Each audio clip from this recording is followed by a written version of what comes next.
Hello दोस्तों, स्वागत है आप सभी का आपके अपने यूट्यूब चैनल मैथ पॉइंट। तो आज हम लोग जो है 2024 में पूछे गए सब्जेक्टिव प्रश्नों के हल का पार्ट 4 पढ़ेंगे। ये आपका टारगेट है 2025।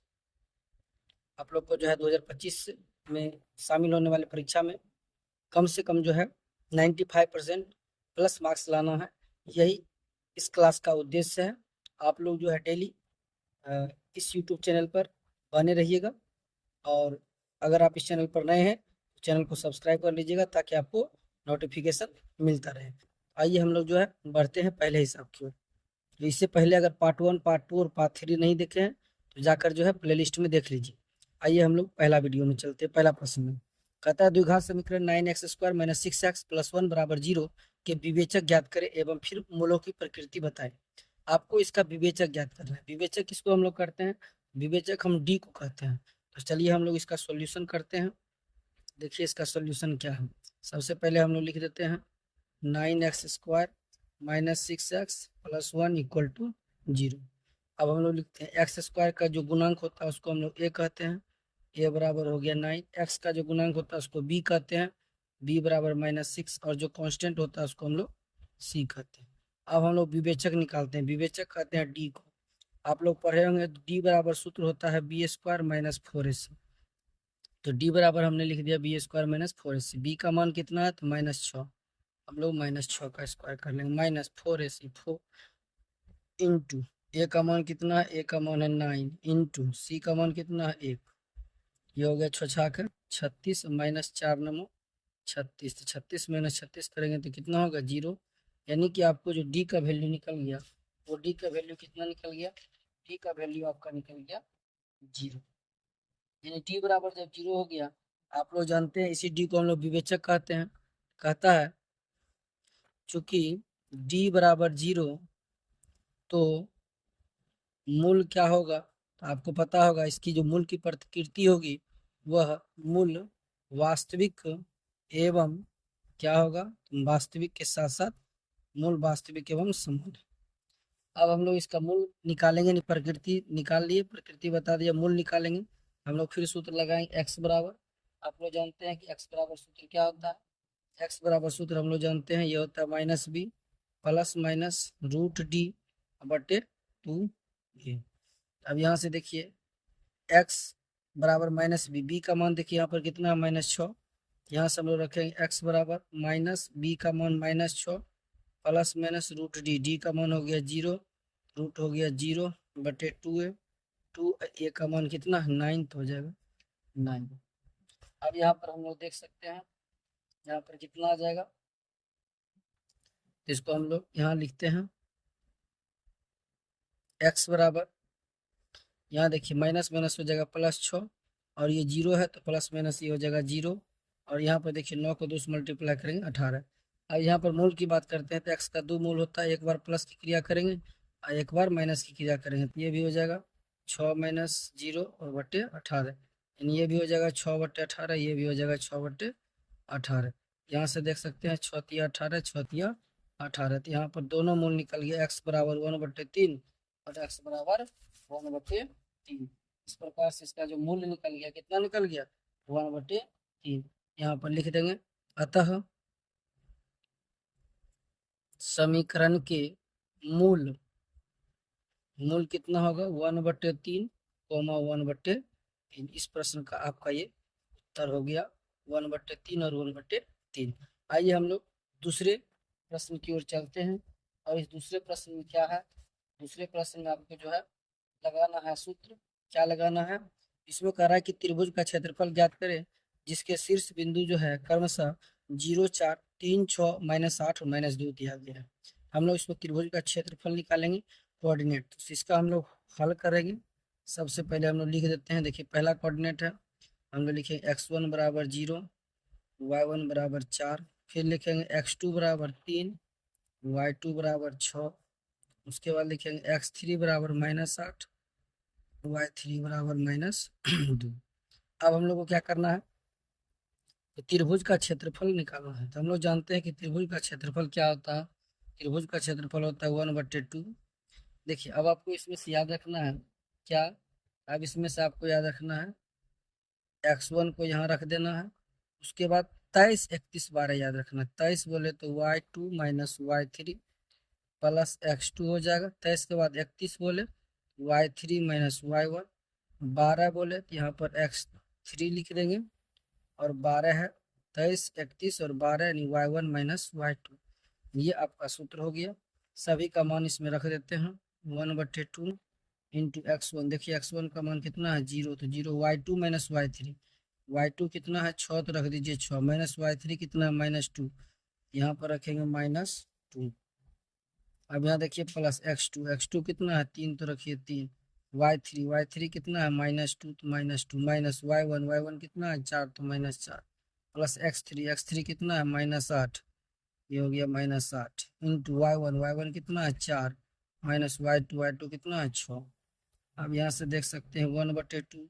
ये तो 0 से मल्टीप्लाई करेंगे तो 0 हो जाएगा +3 माइनस माइनस हो जाएगा क्या प्लस चिन्ह रहेगा माइनस का 2 4 कितना हो जाएगा 6 प्लस माइनस माइनस 8 हो जाएगा। 4 में 6 घटेगा तो -2 हो जाएगा।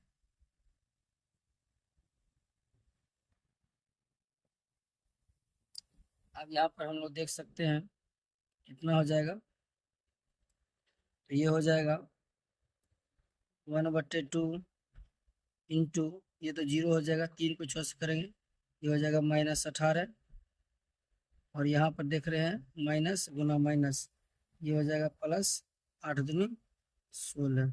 ये हो जाएगा 1/2 गुना -18 -16 -2 2 से कटाएंगे 1 बार में, ये निकल गया -1। लेकिन आपको याद रखना है ये जो क्षेत्रफल होता है ऋणात्मक नहीं हो सकता है। यहाँ लिख देंगे चूंकि क्षेत्रफल ऋणात्मक नहीं हो सकता है। ऋणात्मक कभी भी अगर त्रिभुज का क्षेत्रफल ऋणात्मक आए तो हम लोग लिखेंगे क्षेत्रफल ऋणात्मक नहीं हो सकता है। इसीलिए जो त्रिभुज का जो क्षेत्रफल निकलेगा वो -1 ना होकर कितना हो जाएगा 1 इकाई हो जाएगा। इस तरह से हम लोग त्रिभुज का क्षेत्रफल निकाल लिए कितना 1 इकाई। आपको इस सूत्र को याद रखना है। देखिए कुछ नहीं करना है, x1 x2 और x3 को लिख देना है। उसके बाद आपको y को क्या करना है तो याद रखना है 23, 31 और 12 इस प्रकार से माइनस के साथ सजा देंगे और ये आपका मान निकल जाएगा। आइए अब हम लोग जो है इसका तीसरा प्रश्न की ओर चलते हैं। देखिए इसका तीसरा प्रश्न क्या है। तीसरा प्रश्न की ओर देखिए क्या है तीसरा प्रश्न। तीसरा प्रश्न कह रहा है यदि किसी एपी का तीसरा और नौवां पद क्रमशः 4 और -8, एपी का पद दिया हुआ है यह 4 और -8 दिया हुआ, कौन सा तीसरा और नौवां। तो हमको कहा जा रहा है क्या करने के लिए, तो कह रहा एपी का कौन सा पद क्या होगा सुन लो।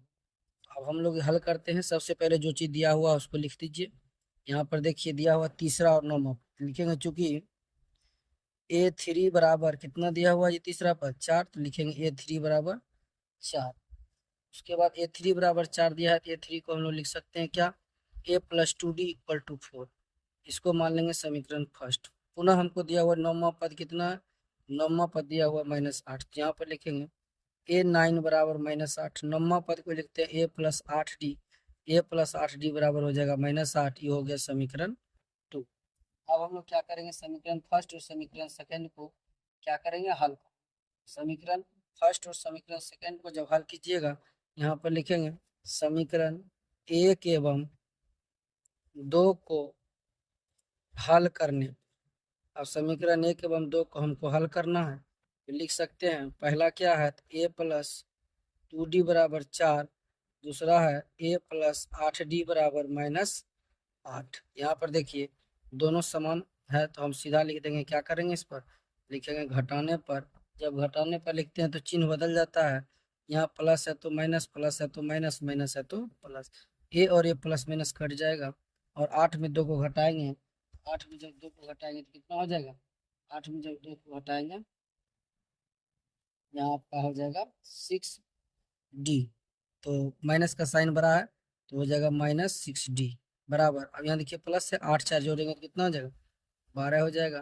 तो D बराबर हो जाएगा 12/6, घटा देंगे 2 बार में, D बराबर हो जाएगा -2। अब ये D का मान कहाँ रख देंगे समीकरण 1 में रख देंगे।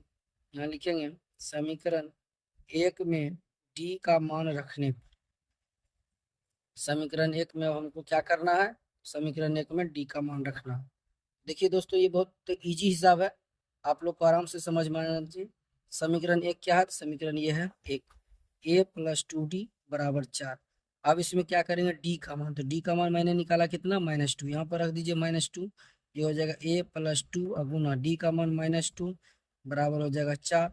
ए प्लस माइनस होता है माइनस, 2 दूनी 4 बराबर 4। अब ये देखिए माइनस इधर आएगा तो प्लस हो जाएगा, यहाँ से हम लोग लिख सकते हैं ए बराबर, ये 4 इधर से प्लस हो जाएगा 4, ए बराबर निकल गया कितनी, 8।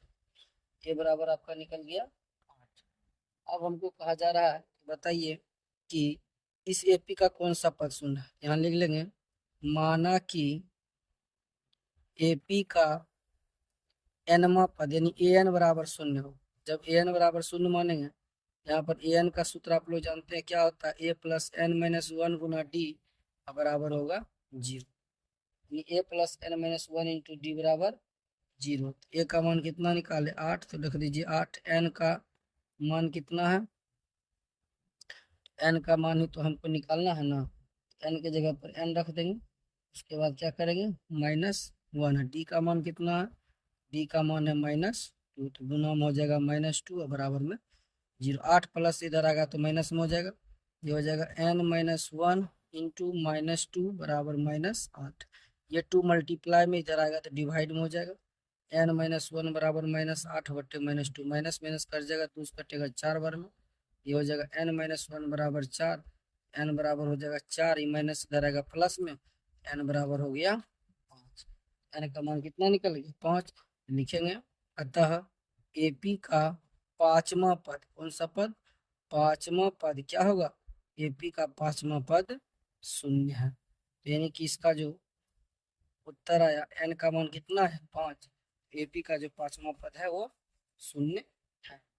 अब आगे हम लोग जो है इसमें क्या करेंगे, घनाभ निकालना है। तो देखिए घनाभ का कह रहा है कि घनाभ की लंबाई चौड़ाई दिया हुआ है और ऊंचाई भी दिया हुआ है, लंबाई चौड़ाई और ऊंचाई क्रमशः दिया हुआ है, सभी का मान देखिए दिया हुआ है। लिखेंगे सॉल्यूशन, एल बराबर कितना है, एल बराबर है 26 मीटर, बी बराबर कितना है, तो बी बराबर है 14 मीटर, और एच बराबर कितना है, एच बराबर है 6.5 मीटर। तो कहा जा रहा है घनाभ का संपूर्ण पृष्ठीय क्षेत्रफल ज्ञात कीजिए। आप लोग घनाभ का संपूर्ण पृष्ठीय क्षेत्रफल का सूत्र जानते हैं, हम लोग यहाँ पर लिखेंगे घनाभ का संपूर्ण पृष्ठीय क्षेत्रफल बराबर, संपूर्ण पृष्ठीय क्षेत्रफल बराबर, घनाभ का जो संपूर्ण पृष्ठीय क्षेत्रफल होता है 2 into L B plus B H plus H. आप सभी का मान रख दीजिए, 2 इंटू एल बी, एल कितना है 26, गुना बी, बी कितना है, तो बी है 14, प्लस बी एच, बी कितना है 14, गुना एच कितना है 6.5, एच एल, एच कितना है तो 6.5 गुना एल कितना है, एल है 26। अब हमको क्या करना है, इसको गुना करना है, ये हो जाएगा 26 को 14 से गुना करना, 14 6 के 84 का 4 बाकी हो गया 8, 14 दूनी 28, 8 28 और 8 को जोड़ेंगे 364, प्लस इसको गुना करेंगे 14 17 का 0 बाकी 7, 6 84, 84 हम लोग 7 जोड़ देंगे, 84 7 हो जाएगा 91.0 है, तो 0 का कोई वैल्यू नहीं, प्लस इसको हमको गुना करना है 26 को 6.5 से क्या करना है, मल्टीप्लाई करना है। तो सब 26 को अगर 6.5 से आप मल्टीप्लाई कीजिएगा, 26 गुना 6.5 कीजिएगा, तो देखिए हम लोग यहाँ पर गुना करते हैं 26 गुना 6.5, 26 गुना 6.5 यहाँ बगल में हम लोग कर लेते हैं। देखिए इसको गुना करेंगे, किसी भी संख्या को गुना करना तो हम लोग इसको गुना कर लेते हैं, 36 के 0 बाकी 3 होगा, 5 दूनी 10, 6 6 के 36, 36 10 46, 46 3 48, 8 बाकी हो गया 4, 6 दूनी 12, 12 4 16, एक अंक के बाद दशमलव है, यानी ये हो जाएगा 168.0। अब इसको हम लोग मल्टीप्लाई करेंगे, पहले जोड़ लेते हैं, यहाँ हो जाएगा 4 4 1 5, 8 5 13 का 3 बाकी हो गया 1। अब यहाँ देखिए 6 9 6 15, 15 6 21, 21 1 22 के 2 बाकी 2 2 3 5 5 1 6, ये हो गया 627, 2 गुना हो गया 627, इसको गुना कर लीजिएगा तो 6 दूनी 1200 आता है, इस दूनी कितना होता है 46। इस प्रश्न का जो सही उत्तर आपका निकल कर आएगा, कितना निकल कर आएगा, इस प्रश्न का जो आपका सही उत्तर है वो आपका हो जाएगा 1246। इस प्रकार से हम जो है इस प्रश्न का उत्तर निकाल लिए हैं। अब एक बार गुना को सही कर लीजिए तो यहाँ पर देखिए 169 होगा, यहाँ पर थोड़ी सी मिस्टेक हो गई, 9 होगा तो यहाँ पर हो जाएगा 24, और 24 को गुना करेंगे तो यानी 1248 होगा। सॉरी यहाँ पर मिस्टेक हो गया था, तो इस तरह से जो है इस प्रश्न का सही उत्तर हो गया 1248। इसी प्रकार से बने रहिए नेक्स्ट वीडियो के लिए।